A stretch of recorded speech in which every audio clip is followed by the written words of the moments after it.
शाम प्राची टीवी पर सीरियल देख रही होती है। तभी उसकी सास वहां। अरे सीरियल में तो ऐसे मग्न है जैसे आज रात का खाना पड़ोसी आकर बनाएंगे। मुझे पता ही नहीं था आपने अपने बेटे की शादी पड़ोस में भी की हुई है। हैं? मतलब?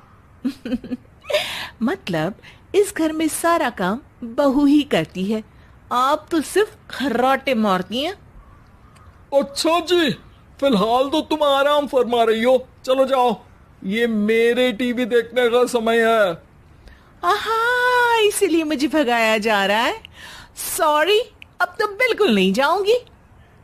प्राची की इस बात पर दोनों सास बहू के बीच टीवी रिमोट के पीछे बच्चों जैसे छीना झपटी शुरू हो जाती है, जिसके बीच श्लोक भी काम से घर वापस आ जाता है।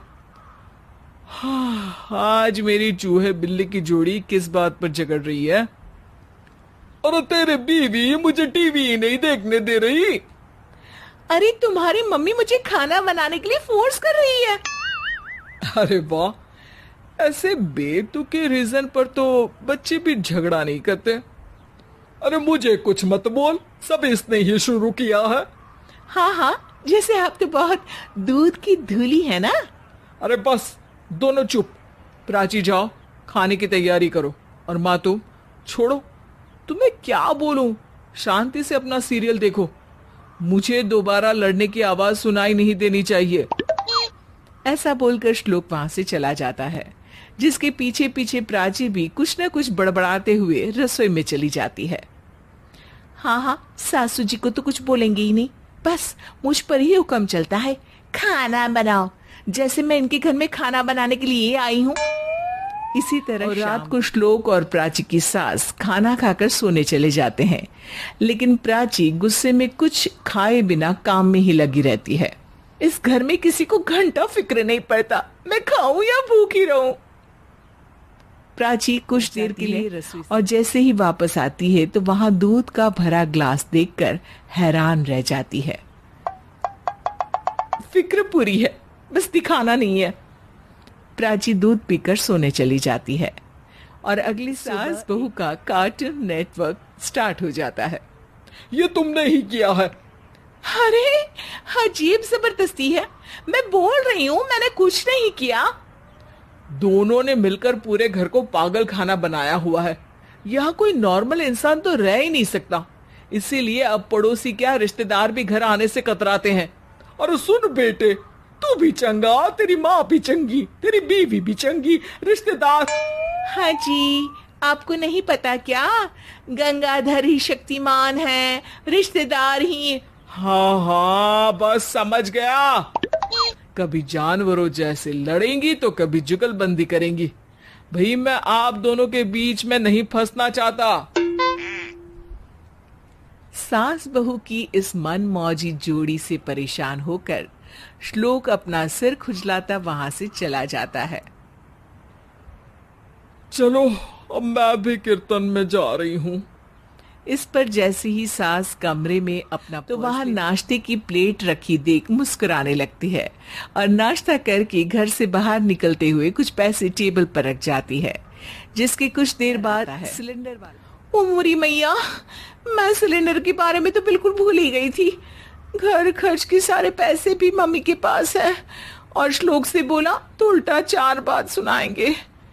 प्राची ये सोच उसका चेहरा चमक उठता है और वो घर में आकर इधर उधर देखने लगती है। टेबल पर रखे पैसों पर पड़ती है, जिन्हें वो सिलेंडर वाले को दे देती है। ये सब श्लोक देख लेता है।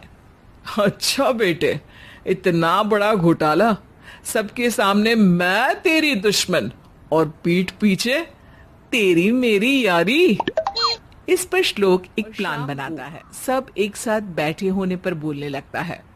माँ, तुम दोनों की बहुत लड़ाई होती है, इसलिए मैं सोच रहा हूँ कि प्राची को उसके घर छोड़ाऊं।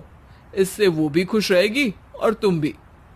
अचानक श्लोक की ये बात सुनकर सास बहू शौक से उसकी तरफ देखती है। अरे ऐसे कैसे घर छोड़ाओगे, मुझे कहीं नहीं जाना। अरे तुमने बोला नहीं, पर मैंने सुन लिया। तुम्हें मम्मी के साथ रहना अच्छा नहीं लगता, मुझे पता है। अरे वो, अरे जब बहू खुद कुछ काम बोले तो वो तुझे सुनता नहीं, और अब जो इसने बोला ही नहीं वो तू समझ गया। जब उसे नहीं जाना तो फिर जबरदस्ती क्यों कर रहा है? अच्छा, फिर आपको मौसी के घर छोड़ाता हूँ। बस अब आप दोनों एक घर में एक छत के नीचे नहीं रह सकती। मैं इस टॉम एंड जेरी की जोड़ी को और नहीं झेल सकता। है? ऐसे कैसे नहीं रह सकते? तुम्हें इतनी दिक्कत है तो तुम्हारा बोरिया बिस्तर पैक कर देती हूँ, लेकिन मम्मी जी कहीं नहीं जाएंगी। बिल्कुल यही सुनना था मुझे। अगर दोनों में इतना ही प्यार है फिर हर वक्त ये लड़ाई का नाटक क्यों करती हो?